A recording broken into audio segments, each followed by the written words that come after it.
ಬೆಳಗಾವಿ ಜಿಲ್ಲೆಯ ಪ್ರವಾಹ ಪೀಡಿತ ಪ್ರದೇಶಗಳಿಗೆ ದಿಢೀರ್ ಮುಖ್ಯಮಂತ್ರಿ ಬರ್ತಾರ. ಮುಖ್ಯಮಂತ್ರಿ ಸಿದ್ದರಾಮಯ್ಯನವರು ಗೋಕಾಕ ಮತ್ತು ಬೆಳಗಾವಿಗೆ ಬಂದಾಗ ಜನೋಪಜನ, ಹರ್ಷೋದ್ಗಾರ, ಮಾಸ್ ಲೀಡ್ರು, ಮಣಿಯದ ಲೀಡ್ರು, ಯಾರ ಗೋಜಿಗೆ ಹೋಗುವ ವ್ಯಕ್ತಿ ಅಲ್ಲ. ಇವನು ಉಸಾಬರಿಗೆ ಹೋದ್ರೆ ಮಾತ್ರ ಟಗರ್ ಮಾತ್ರ ಗುದ್ದುದನ. ಗುದ್ದಿಸ್ಕೊಂಡವ್ರು ಎಷ್ಟು ಮಂದಿ ಅದಾರ, ಇನ್ನೂ ಅನುಭವಿಸಾಕತ್ತಾರ, ಸುಳ್ಳ ಕೆನಕಾಕತ್ತಾರ ಈ ಟಗರ್ನ. ಅದರ ಸಲುವಾಗಿ ಗೋಕಾಕ ಬಂದ ತಕ್ಷಣ ಇದೇ ರಮೇಶ್ ಜಾರಕಿಹೊಳಿಯ ಸುಪುತ್ರ ಅಮರನಾಥ್ ಜಾರಕಿಹೊಳಿ, ಲಖನ್ ಜಾರಕಿಹೊಳಿ MLC ಜೊತೆ ಕೂಡ್ಕೊಂಡು 10 ವರ್ಷ ಸಿದ್ದರಾಮಯ್ಯ ಮುಂದಿನ ಮುಖ್ಯಮಂತ್ರಿ ಅಂತ ಘೋಷಣೆ ಮಾಡ್ತಾರ. ಈ ಜಾರಕಿಹೊಳಿ ಸಾಮ್ರಾಜ್ಯದ ಒಬ್ಬೊಬ್ಬರು ಸಹೋದರರು ಒಂದೊಂದು ಹೇಳಿಕೆ ಸಿಮೆಂಟ್ ಅಲ್ರಿ, ಗಚ್ಚಿದ್ದಂಗ. ಅದೇ ಲಖನ್ ಜಾರಕಿಹೊಳಿ ಹೂಗುಚ್ಚ ತೆಗೆದುಕೊಂಡು ಗೋಕಾಕಕ್ಕೆ ಬಂದಂಥ ಸಿದ್ದರಾಮಯ್ಯ ಅವರಿಗೆ ಸ್ವಾಗತ ಮಾಡಿ ಏನು ಮುಂದಿನ 10 ವರ್ಷ ಮುಖ್ಯಮಂತ್ರಿ ಸಿದ್ದರಾಮಯ್ಯ.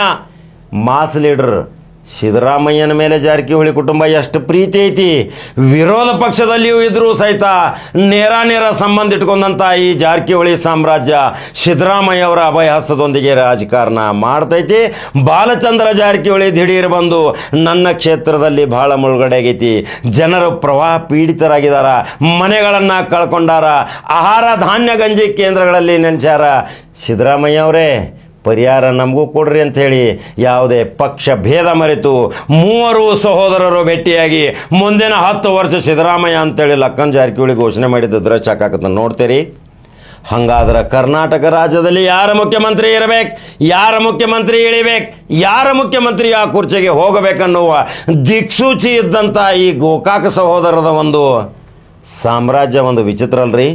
ಹಂಗಾದ್ರೆ ಖಡಕ್ ಜವಾರಿ ಕಾಕನ ಯೂಟ್ಯೂಬ್ದಾಗ ನಂಬರ್ 1 ಕನ್ನಡ ಬಟನ್ ಹೊಡಿರಿ, ಲೈಕ್ ಮತ್ತು ಶೇರ್ ಮಾಡಿರಿ, ಫೇಸ್ಬುಕ್ ಫಾಲೋ ಮಾಡಿರಿ. ಮತ್ತೊಂದು ಖಡಕ್ ಜವಾರಿ ಸುದ್ದಿ ಹೋಗಿ ಬರ್ತೀನಿ. ನಮಸ್ಕಾರ. ನಮ್ಮ ಸಪೋರ್ಟ್ ಸಿದ್ದರಾಮಯ್ಯ, ನಮ್ಮ ಗುರುದ್ ಮೊದಲೇ ಹೇಳಿದ್ರು ನಾವು. ಸಿದ್ದರಾಮಯ್ಯ ನಮ್ಮ ವೈಯಕ್ತಿಕ ಫುಲ್ ಸಪೋರ್ಟ್ ಅವ್ರು. ನಾವತಿ ಪಕ್ಷೇತರ ಇದ್ವಿ, ಅದಕ್ಕೆ ನಾವು ಸಿದ್ದರಾಮಯ್ಯ ಸಾಹೇಬ್ರು ಮೊದಲಿಂದ ಸಪೋರ್ಟ್ ಇದ್ದೇವೆ. ಮುಖ್ಯಮಂತ್ರಿ ಬದಲಾವಣೆ ಆಗೋ ಪ್ರಶ್ನೆ ಇಲ್ಲ, ಸನ್ನಿವೇಶ ಸೃಷ್ಟಿ ಆಗೋಲ್ಲ, ಬದಲಾವಣೆ ಆಗೋದು ಸಾಹೇಬ್ರೆ. ಅದು ನೀವು ತೆಗೆದು ಬಿಡ್ರಿ. ಅದು ಯಾಕೆ ನೋಡ್ರಿ, ಸತೀಶ್ ಜಾರಕಿಹೊಳಿ ಮುಖ್ಯಮಂತ್ರಿ ಆಗ್ತೋತೇನು ಹೇಳಿಲ್ಲ ಅವ್ರ, ಇವರೇ ವಾಪ ಎಬ್ಬಿಸ್ತಾರೆ. ಇನ್ನೂ ಸಿದ್ದರಾಮಯ್ಯ 10 ವರ್ಷ ಇವರೇ ಮುಖ್ಯಮಂತ್ರಿ. ಮುಂದೇನೋ ಅವ್ರು ಡೆಪ್ಯೂಟಿ CM ನಂಬರ್ ಹತ್ಬೋದು. ಸಿದ್ದರಾಮಯ್ಯ 10 ವರ್ಷ ಮುಖ್ಯಮಂತ್ರಿ. ಏನು ಬದಲಾವಣೆ ಆಗತ್ತೆ ರೀ? ಮುಖ್ಯಮಂತ್ರಿ ಯಾಕೆ ಬದಲಾವಣೆ ಹಾಕಾರ್ರಿ? ಅದೇ ಇದು ಸಲ ಬದಲಾವಣೆ ಹಾಕಾರ. ಅದು ನೋಡ್ರಿ 1994 ಕೇಸ್ರ ಅದು. ಅವಾಗ ಇವ್ರು ಮಾಡಿಲ್ಲ, ಈಗ ಅದು ಏನೋ ರಾಜಕೀಯವಾಗಿ ಇದನ್ನು ಮಾಡ್ತಾ ಇದಾರೆ. ಮುಖ್ಯಮಂತ್ರಿ ಪಾಪ ಏನೂ ತಪ್ಪು ಮಾಡಿಲ್ಲ, ಅವ್ರ ಜಾಗ ಹೋಗಿದೆ, ಅದಕ್ಕೆ ಸೈಡ್ ಕೊಟ್ಟಿದ್ದಾರೆ ಅಷ್ಟೇ, ಅದು ಬೇರೆ ಏನೂ ಇಲ್ಲ. ಅದನ್ನು ರಾಜಕೀಯವಾಗಿ ಇವರು ಒಂದು ಸ್ಟಂಟ್ ಮಾಡಿ ಇದನ್ನು ಮಾಡ್ತಾಯಿದ್ದಾರೆ. ಮುಖ್ಯಮಂತ್ರಿ ಅವರು ಒಂದು ಅಹಿಂದ ನಾಯಕರಿದ್ದಾರೆ ಅವರ. ಯಾಕಂದ್ರೆ ಸಿದ್ದರಾಮಯ್ಯ ಸಾಹೇಬರು ಭ್ರಷ್ಟಾಚಾರ ರಹಿತ ಆಡಳಿತ ಮಾಡಿದರು, ಮತ್ತು ಯಾವುದೇ ಒಂದು ಅವ್ರಿಗೆ ಕಳಂಕಿಲ್ಲ. ಅದಕ್ಕೆ ಮುಖ್ಯಮಂತ್ರಿ ರಾಜೀನಾಮೆ ಕೊಡೋ ಪ್ರಶ್ನೆನೇ ಬರೋದಿಲ್ಲ.